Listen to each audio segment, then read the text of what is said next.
Hey, what's going on, CoinOpTV subscribers? It is Robert Walkney here, hosting another episode of CoinOpTV Live and Interactive on my YouTube channel, youtube.com/CoinOpTV. On today's episode, I want to talk about Disney Infinity's closure and the effect that it had on other Toys to Life video games, specifically Skylanders, Amiibo, the Amiibo figures, and also Lego Dimensions. And to help me along for the ride and the chat and the debate or the discussion, shall we say, I got my friend Lloyd from REZDTV. So Lloyd, good to see you, brother. Thanks for jumping on. Robert, thanks for having me, man. This is awesome. I've been watching some of the shows that you're doing. I watched the one with Jason the other day, and that was really awesome because I love me some Skylanders Battlecast.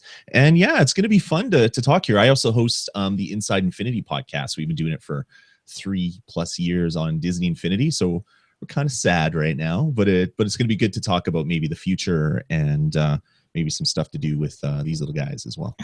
Well, yeah, Lloyd is a toy collector, and unlike some other people out there, he actually has an even base of knowledge when it comes to the four big Toys to Life games: Disney Infinity, Lego, Amiibo, and Skylanders. So that's why I wanted to get him on here to chat. So if you have no idea, if you've been under a rock or you don't know, you don't follow social media or information, Disney Infinity announced closure. They're discontinuing the franchise about 2 weeks or so ago. Might have been a little more. At first, a lot of us were sort of heartbroken, shell-shocked, very dismayed. I know, Lloyd, do you remember, was it like, JFK or assassination or something like that?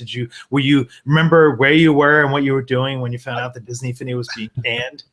I do. I was at work, and it was like 4:15. I'm off work at 4:30 Central Time, and I'm sitting there, and my Twitter feed blows up because we got all the people that follow us on Inside Infinity, and they're like, "Is this real? Is this real? Is this real?" And I'm like, "Is what real?" So I go check the link, and it's just some random dude talking about an investor's call, and I'm like, "There's no way that's real. It can't be." And then within seconds, there was posts up on Kotaku and Polygon, and I'm like, "Oh my goodness, this really is something that could possibly be true." So I talked to Will Kelly, my co-host, and Lem Filia. He's one of the guys that jumps on the show, and it's like, holy smokes, this is happening. Disney Infinity is gone. And it just kind of blew my mind.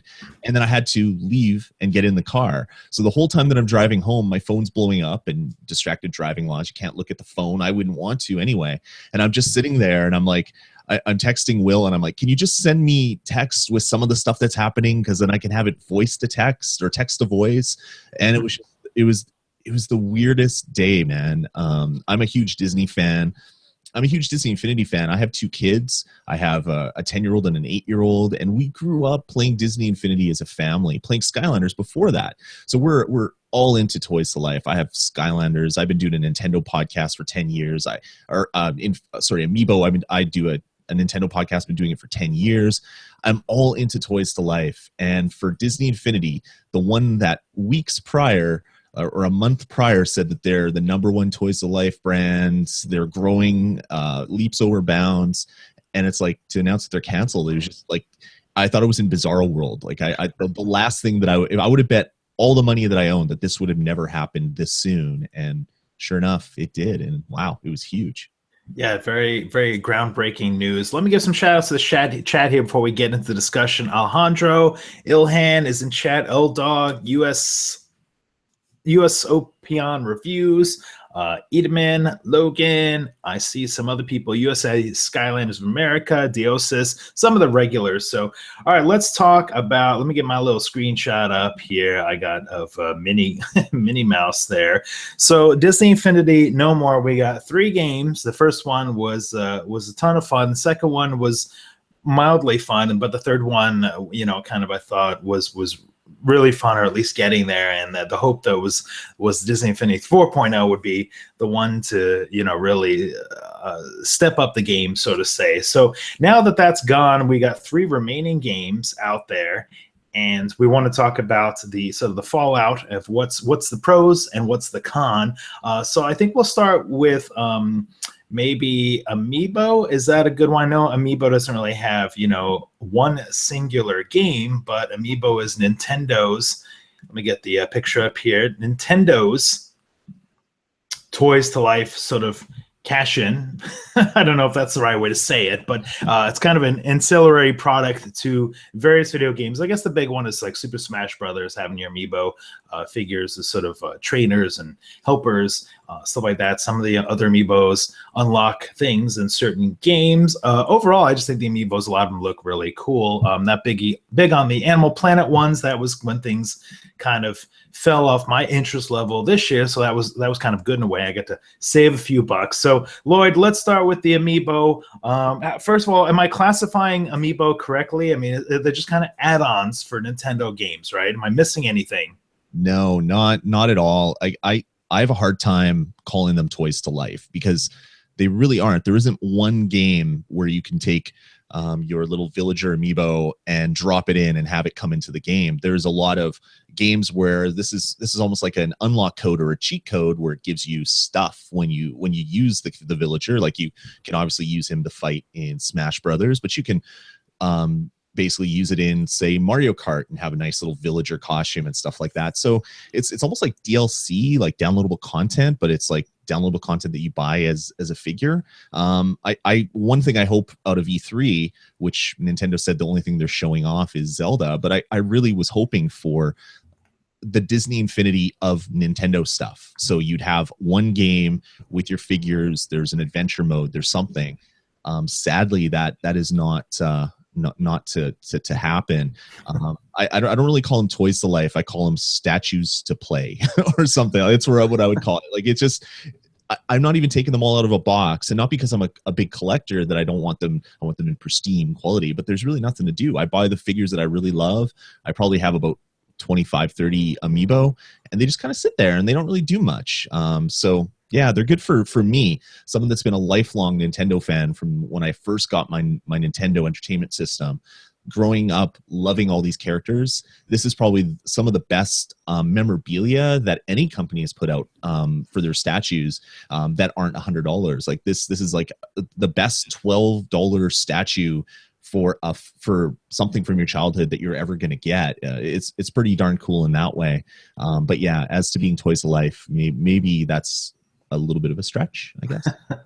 We got some reactions in chat. Travis says Amiibo figures being scarce prevents them from having the problem Infinity had with the stocks. We'll talk about that. And then the theme park dude says statues to life with a cat smiley face. I think he likes your phrase. So how does Disney Infinity no longer existing affect Nintendo and Amiibo, if it does at all? I mean, was it ever in the fight? Was there a battle to be won from one side or the other? Of all of the statues or toys or figures or action figures, whatever you want to call them, I think Amiibo is probably the least to be affected by any sort of cancellation from Disney Infinity. They've always been doing their own thing, and if anything, the biggest tie that Amiibo has is back to Skylanders for the dual Skylanders / Amiibo figures. So if Skylanders went belly up and canceled, there might be a little bit more of a change there. But I don't really see much change for Amiibo. Nintendo's always do their own thing. Like they came out with the Wii and it was this waggle controller and everybody said it's going to fail, and they sold 100 million consoles, and then they came out with the Wii U and it kind of failed and not doing so well. They did the DS and the 3DS. They've always kind of done their own thing, and that's what Amiibo is. It's kind of like, okay, we see what everybody else is doing. That's fine. We're doing our own thing, and we're going to come with our little figures, and we're going to sell them, and they're going to unlock fun things in various video games. To me, it sounds like Nintendo, like the Disney Infinity hasn't affected them at all. If they wanted to hurt themselves in any way, it would be put out like 20 Animal Crossing figures and have them on the discount rack and lose interest that way. It doesn't really seem like one closure of a company maybe affects the other. Is there a pro or a con at all? I mean, is it the concept with articles now online is that toys to life are in the decline? Is there truth to that? Does that hurt or help with the Amiibo case? I think console gaming as we know it is kind of in a decline, which is kind of weird to say when the PlayStation 4 announced they're going to be selling 40 million consoles or some crazy number. But having young kids, the amount of time that they spend playing a console compared to playing a tablet and playing iOS games, like Android and iOS has kind of grown to be a huge time sink for my kids and their friends. They still love playing the consoles. They love playing the Nintendo games. They love playing Minecraft on the console. So obviously consoles aren't going away.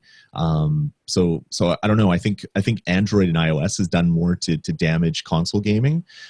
As far as from like an Amiibo standpoint, having one less figure to compete for shelf space is probably going to help Amiibo and all the other players out, because you're not going to have 4 sections of toys anymore. You're just going to have 3 sections. So maybe places like Toys R Us that have just a small little tiny window of Amiibos is now going to have a lot more room to present these things. So maybe Nintendo will then be able to increase their shipments, diversify a little bit to maybe get into some weird statues that no one thought they would be coming out with. I could see maybe that would be the change, but that will take time, of course. It's going to take a while for Nintendo to ramp up production.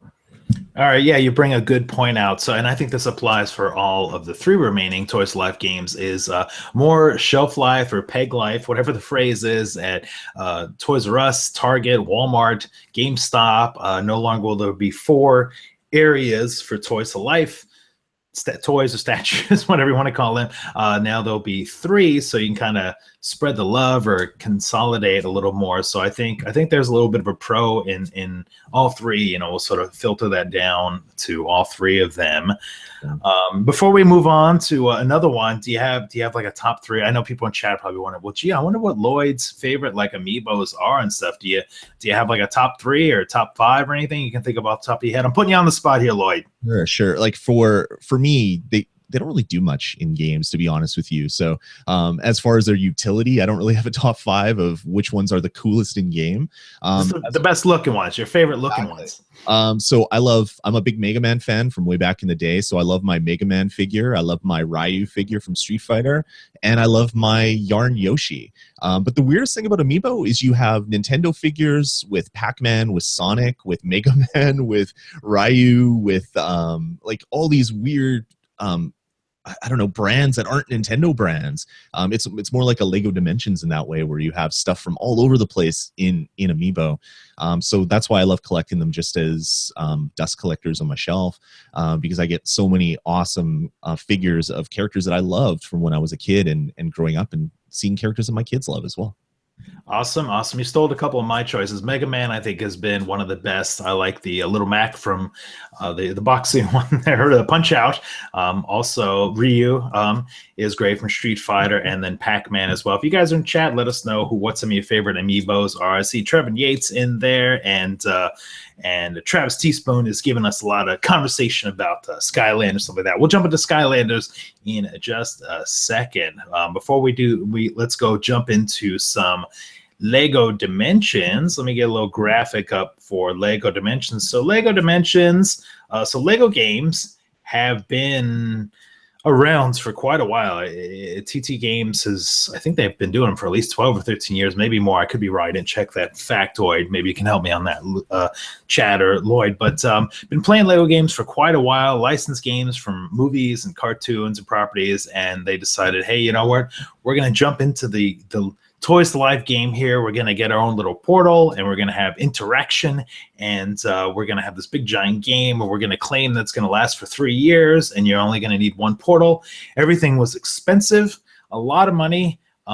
Everything worked everywhere else. There was a lot of crossover appeals. So, Batman and Wild Style can work in any of the different worlds and universes. Lloyd, am I missing anything with setting it up for those who don't know about Lego Dimensions? No, I mean, Lego has it's a toy that's been around forever. So it has probably some of the biggest brand recognition, apart from Disney, of course, with some of the older movies that have been out for 50 plus years. The really cool thing about Lego Dimensions is when they first announced it, they said you're only going to need to buy 1 starter set, and it's going to last for 3 years. So we don't have any news about what season 2 is going to be yet. But that's the one big difference, and that's what really excited me about it, because buying a starter set for $80 every year gets kind of expensive. But instead, you could buy a starter set for $100 and then kind of just add content as it went along. So I think that's really the big difference between all of the Toys to Life brands and the Lego brand is just that they've said that we're coming out with a game and they're going to keep releasing content and story content and figure content for 3 years, which to me, as someone that has already so many video games across all different platforms, having less bases in my house is probably a really good thing. Yeah, sure. Shelf space and the toy space wall is slowly or quickly fading for me as well. So in chat, we got the theme park dude says, I'm thinking about buying Lego Dimensions now that the Infinity is done. I'm a huge Back to the Future, Ghostbusters, Doctor Who fan. So now we get back to the topic at hand. How does Disney Infinity's closure affect a game like Lego Dimensions? Is it something where, like, theme park dude says he's going to jump ship, Lego's done? I mean, sorry, Disney Infinity's done, so now it's time to jump on the Lego D bandwagon. And is there, and this has been a talk that other people have sort of brought up in the discussion, is if these characters, the license of the characters, can sort of merge over like the Star Wars Marvel characters to Lego Dimensions. Do you have some insight on that there, Lloyd? Yeah, I think of any Toys to Life game that's probably the one where some of this Disney content will eventually go.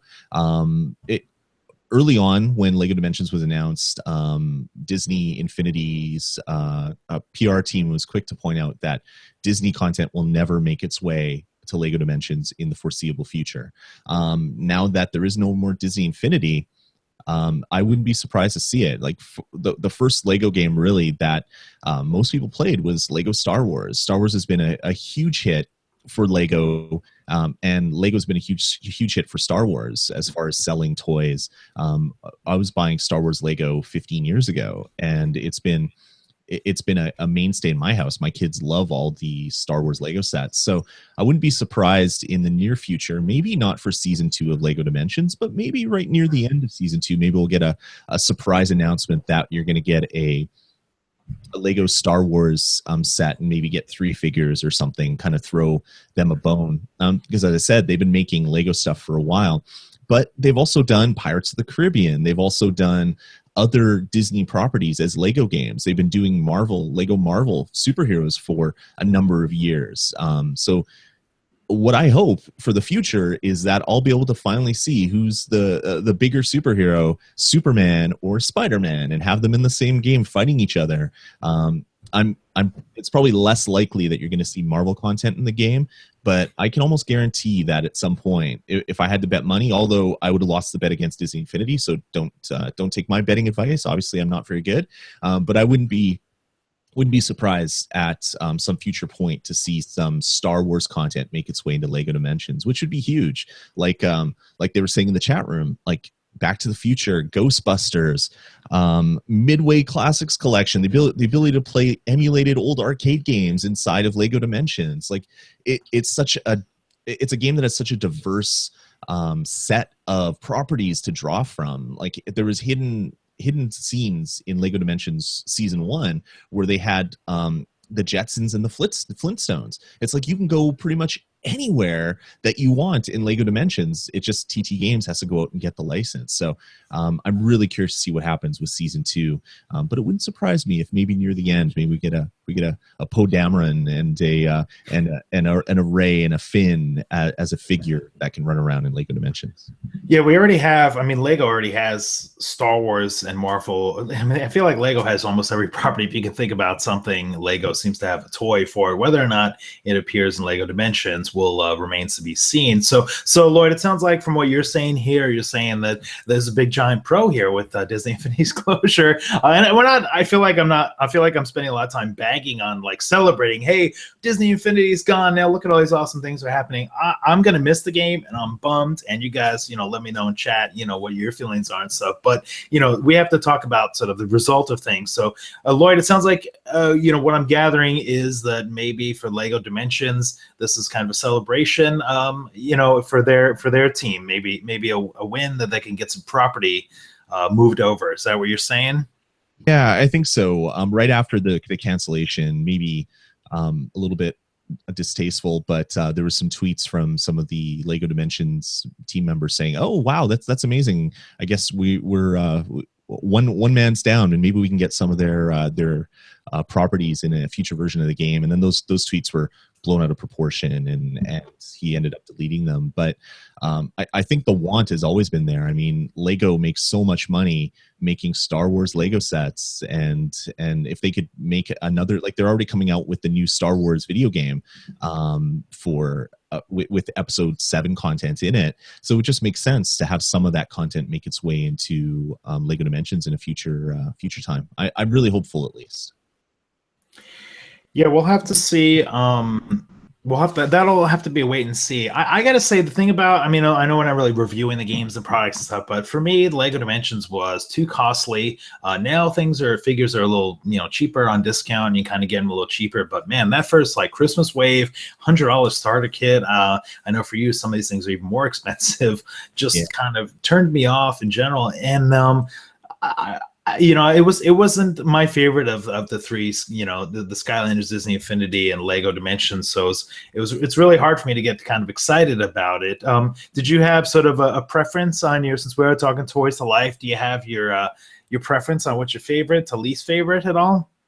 I don't know. Like I started off with Skylanders, and it's like your first. You have a special place in your heart for your first. Like I was such a, like, I'm a collector. That's part of my sickness, is I collect things and I don't stop until I have everything. So for Skylanders 1 and 2 and 3, I would buy every figure. I'd buy all the weird like Walmart variants, like the red drill sergeant. No one needs this, but I bought it because I like to collect the figures. So I love Skylanders. Disney Infinity has had all of my favorite properties. I'm a big Marvel Comics guy from when I was like a young kid reading some of my first comics. They were Marvel. So I loved Marvel. I loved Disney. I loved Star Wars.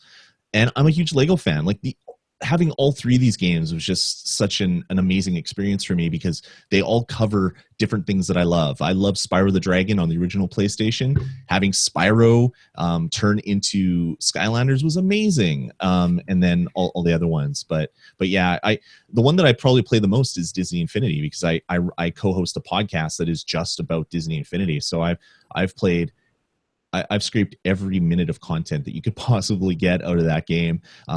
For me as well, another favorite is Lego Dimensions. I'm working on getting a platinum trophy on PlayStation for every Lego game. I love Lego games. I love playing with my kids. I love playing them myself. So it was really cool to play a Toys to Life game that had so much diverse content as well. So I would say probably Infinity, but number 2 is a close second between Lego and Skylanders. It's the big debate. It's probably the question I get asked pretty frequently all the time, and I try and answer as much as I can. For me, it's Skylanders number 1, my favorite game.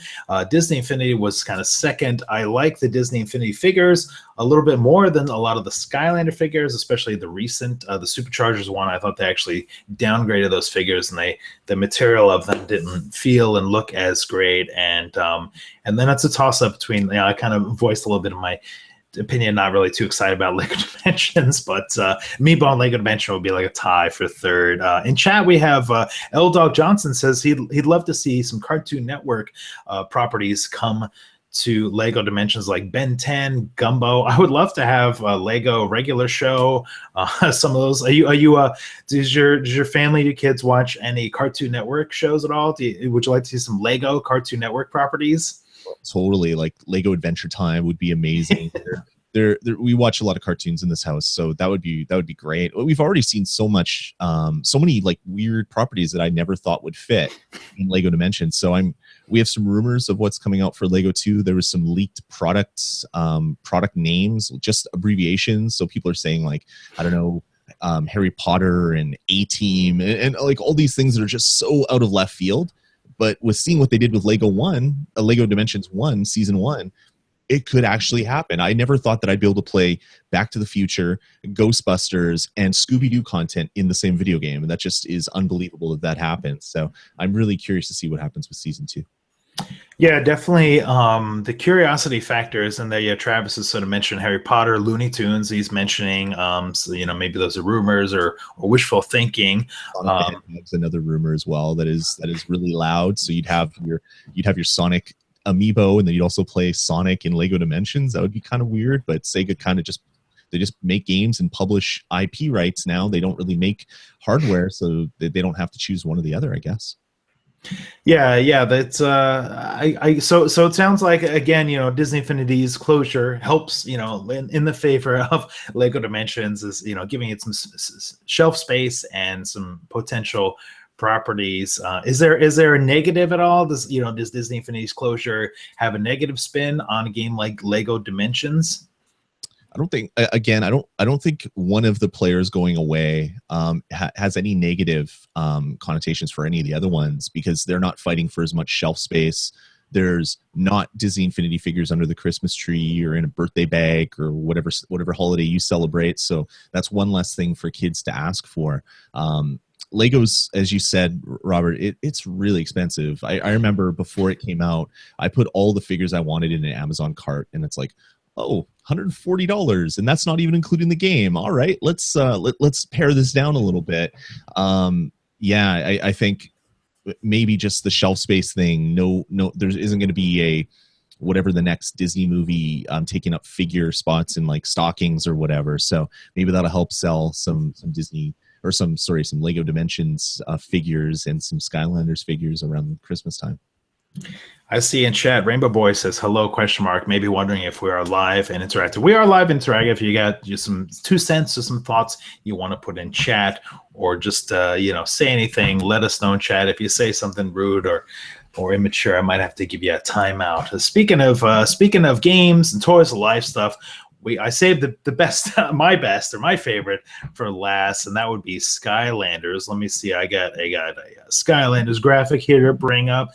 So Skylanders Superchargers, that came out last year, is the 5th Skylanders game. This was sort of the well, most of us say, the original Toys to Life game. Is a debate on other games that kind of preceded it, but it was definitely the one that kind of blew things up for getting a toy, putting on a portal, saving information to the toy, leveling it up, grinding. With the Skyline Superchargers, they introduced racing, flying vehicles, and air and sea, a whole bunch of new things. We'll find out some news for upcoming Skylander games soon, maybe at E3 or something like that. But that was kind of the big one, and probably the one that was the most head-to-head, I think, with I think the Skylanders and Disney Infinity were like probably the two competing closely, maybe for like the age range or the gimmicks or something. I feel like Lego Dimensions kind of coming later, wasn't in the fight from the beginning, and Amiibo was kind of this sporadic Nintendo thing. So it's hard to say. Is that fair enough? The Disney Infinity and Skylanders were the two main event competing, the heavyweight champions going up against each other. Yeah, definitely. You had your two big heavy hitters were definitely the Skylanders and the Disney Infinity. Lego Dimensions only being around for a year was trying to make some headroom. They had some amazing sales, but of course their stuff is more expensive. The individual figures are expensive. If you want to play the Back to the Future level, you have to buy the $30 level set. So just from a dollar point, or I guess a dollar standpoint, it looked better. It's like, oh, they're selling like crazy, but yeah, their stuff is way more expensive. But yeah, definitely in my house, and I guess in the rest of the world, it was Disney Infinity versus Skylanders. So now I guess Skylanders has the most to gain by not having to compete head on with Disney Infinity. Yeah, that was the kind of my initial thought was, well, hey, now, if you want to play a Toys to Life game, you just go and buy Skylanders. But, so that's a big pro. But, there may be something where, like, I was trying to think, like, before we did the show, I was like, well, how does age kind of factor in if you're young or if you're older? Where does that factor in? Like, if one brand sort of connects you to another brand, and if one thing kind of builds upon another, do you see any sort of brand building? It's a tough one to say, live streaming, between Disney Infinity and Skylanders that maybe, without the two, there may be a negative spin at all?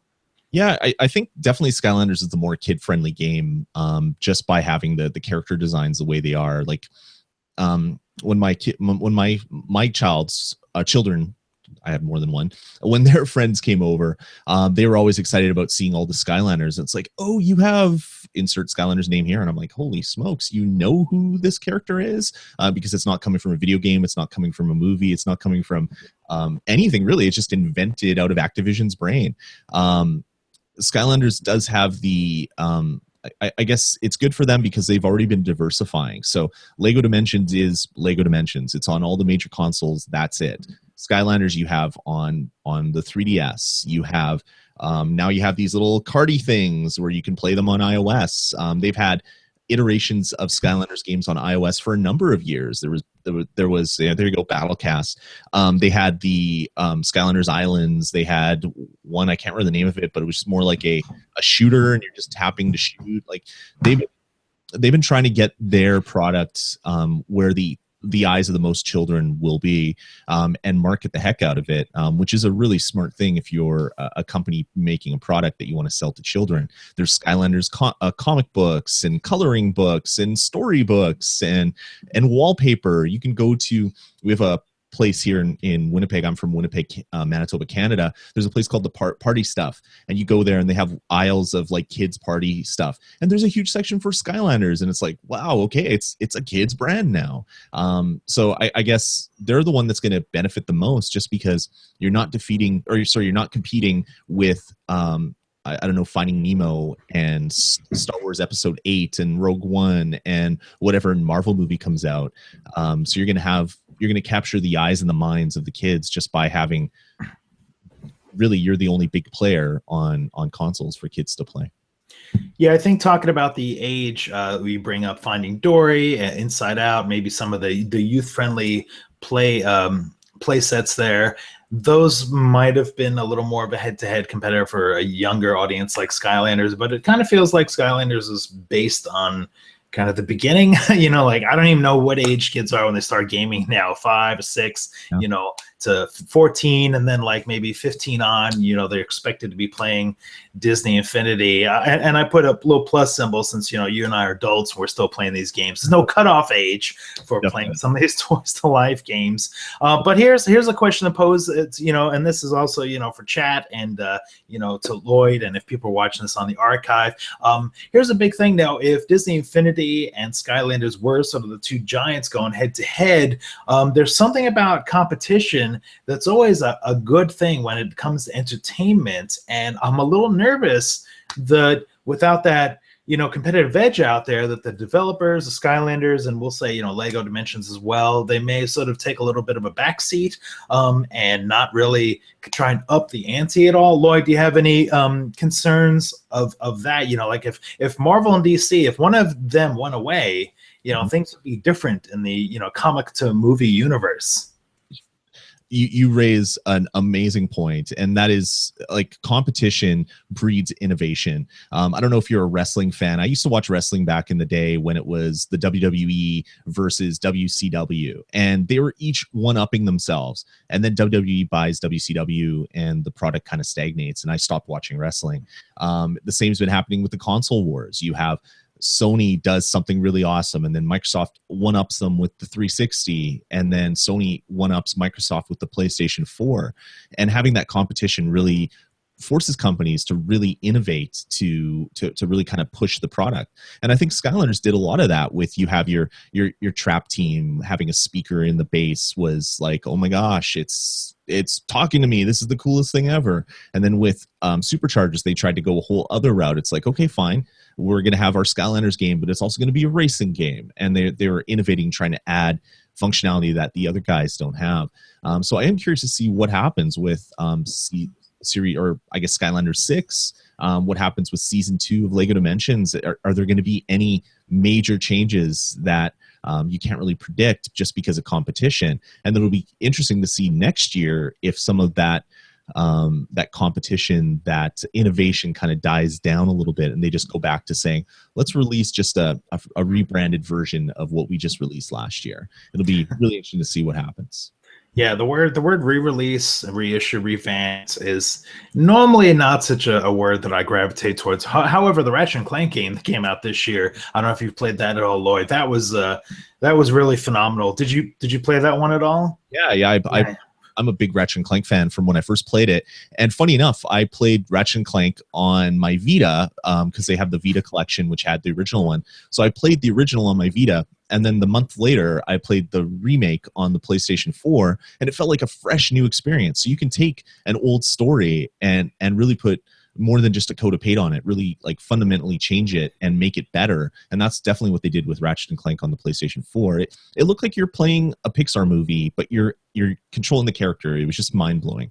Yeah, that was great. If there is, I know there's the whole like sign the petition for Save Disney Infinity, and a lot of people wishful thinking. If something was ever to happen, if Insomniac, the makers of Ratchet and Clank, were able to get the license and take it to the next level, that would be a company that I would wholeheartedly endorse. We got in chat, Gamer Family 808 says, my son started playing at 3. I'm assuming Skylanders. Wow, 3 years old. What are kids? I don't have any kids, so I don't know, when they start getting smart. I mean, I know they're bright and smart at an early age.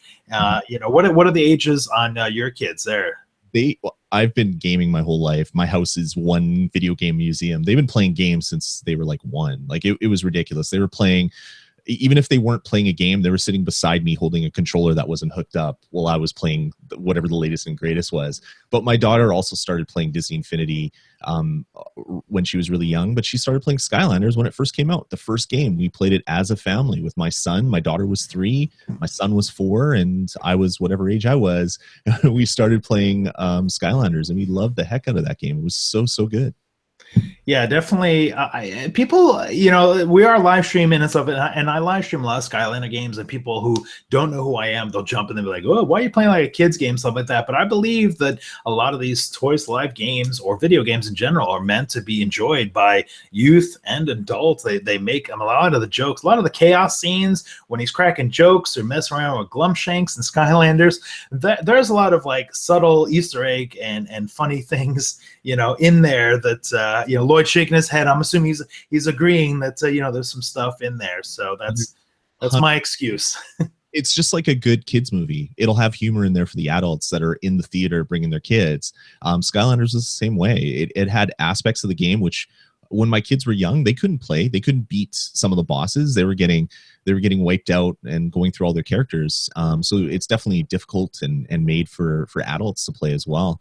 And yeah, there's no I don't think there's any shame playing a Toys to Life game as an adult, because it's a fun video game, and it's fun to have these toys on your shelf. We get in chat, Teresa says, what's Ratchet and Clank? It was a Sony exclusive PlayStation game for years, 15-year-old game on PlayStation 2, PlayStation 3, and now PlayStation 4. And they revamped and revitalized it, reimagined it again. It's $40. If you have a PlayStation 4, definitely recommend checking it out. If you have any PlayStation, check out any Ratchet and Clank game. They're all pretty fun. Let's see. In chat, we got the Theme Park Dude says the new Ratchet and Clank game is amazing. And then he says the film, however, ... I saw the movie at a preview. I enjoyed the movie. I was having fun watching it. However, when I left the theater, I was just like, oh yeah, it was a video game turned into a movie. Did you get to see the movie at all, Lloyd, with Bring the Kids and Family? No, when the movie came out, I was actually on a bit of vacation, so my kids didn't get a chance to go to the movie. And then when I got home and finally caught up on work and was ready to go, it had already left theaters. Like it was in theaters for like 2 weeks, which sucks, because I love Ratchet and Clank. It's a really funny game, and they brought a lot of that humor to the movie. But yeah, it didn't last too long in the theaters. Maybe we'll pick it up on digital off of the iTunes store or something. We'll watch it as a family that way. Awesome. Well, let me get my Disney Infinity graphic back up. So it sounds like Lloyd and I are sort of, well, it sounds like Lloyd is leaning to like all good things are in the favor of the leftover franchises, the Toys to Life franchises, and I pretty much agree with most of the things he said. Although I, as a media game journalist guy, stuff like that, I see a lot of articles and a lot of headlines that just say Toys to Life is dead. I lived through like the Guitar Hero and the Rock Band era, and I remember sort of like once there was a decline there, people were just like, that's it, got to dump everything off at the swap meet or GameStop and burn it or whatever. And that's my only fear. So I'm glad that Lloyd and looks like people in chat are kind of excited. They're like, all right, well, I'm going to move over to Skylanders. I might move over to Lego Dimensions. I hope it's sort of a thing that's still around. I mean, if the bubble bursts and it goes away, then let it be a little organic and not just kind of a knee-jerk thing. Lloyd, is there a time frame on this? If the bubble does burst, do we have a clock ticking at all? as I said earlier, console gaming as we know it is it's fundamentally changing. Used to have, there was maybe three ways to play video games. You had your arcade, you had your PC, then you had a console, and then portable games came out, and you had a handheld and a console, and then arcades went away, so you still just had the PC. Well, mobile games came out, and now you have a whole other tier of game playing that doesn't cost very much. So as a parent, not myself, because I see the value in buying a $60 game and playing it, but some of my parent friends, they're like, well, I don't want to buy a console for $300 and then buy a Toys of Life game for $90 or $80 or whatever it is, and then buy all the figures, when I can just buy a tablet or give my kids a tablet that I already have, and they can play all these games on it for next to nothing. Most of them are free to play. So I think maybe in 10 years, maybe there won't even be consoles. As far as Toys to Life going away as it is now, or as we know it now, before the Xbox One and the PlayStation 4 came out, all the big journalists were saying console gaming's over. This console generation will be it. It's not going to sell very well. And Sony's announcing like 40 million PlayStation 4s sold. Like, this is on a track to be one of the biggest selling consoles ever for the PlayStation 4. This generation as a whole is already way ahead of the last generation at this same time period. So I could see maybe Toys to Life slowing down. Definitely one of the players leaving the market is going to help with that. Maybe there's a set amount of money to spend on all of these, and now Lego and Skylanders is going to get a bigger chunk of the pie, which is good for them, good for their investors, good for the developers making the game. But as we get further and further into the future, when consoles start to slow down, yeah, maybe Toys to Life won't exist anymore, because there isn't going to be enough people that want to spend $70 for a game plus $15 for another dozen figures, or $15 each for another dozen figures, when they can just buy an iTunes card for their kid and give them their iPad, right? So yeah, it's going to slow down, but it has some years left ahead of it, Robert. You don't have to shut down your YouTube channel or anything. No worries there.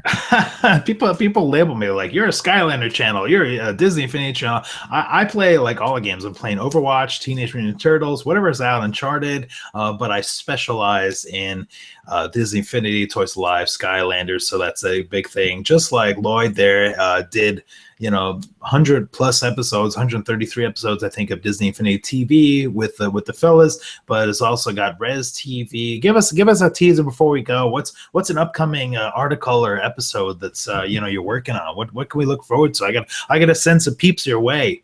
Awesome. Yeah. So I run a site with a few partners called REZTV, REZD.TV, or REZDTV if you're in the US. And it's basically just our one-stop shop for all of video games. So and all of geekery. We have shows on comics, shows on movies. I've been podcasting personally since 2004. I've been running the Nintendo Pulse podcast since 2006. So we do Nintendo Pulse, we do the DREZ podcast, which is kind of our general gaming show. We do Minecraft streams. We kind of do a little of everything. We got so many people that are streaming on our channel as well. So all things video games and anything geeky is on our REZTV channel on YouTube and also on our website.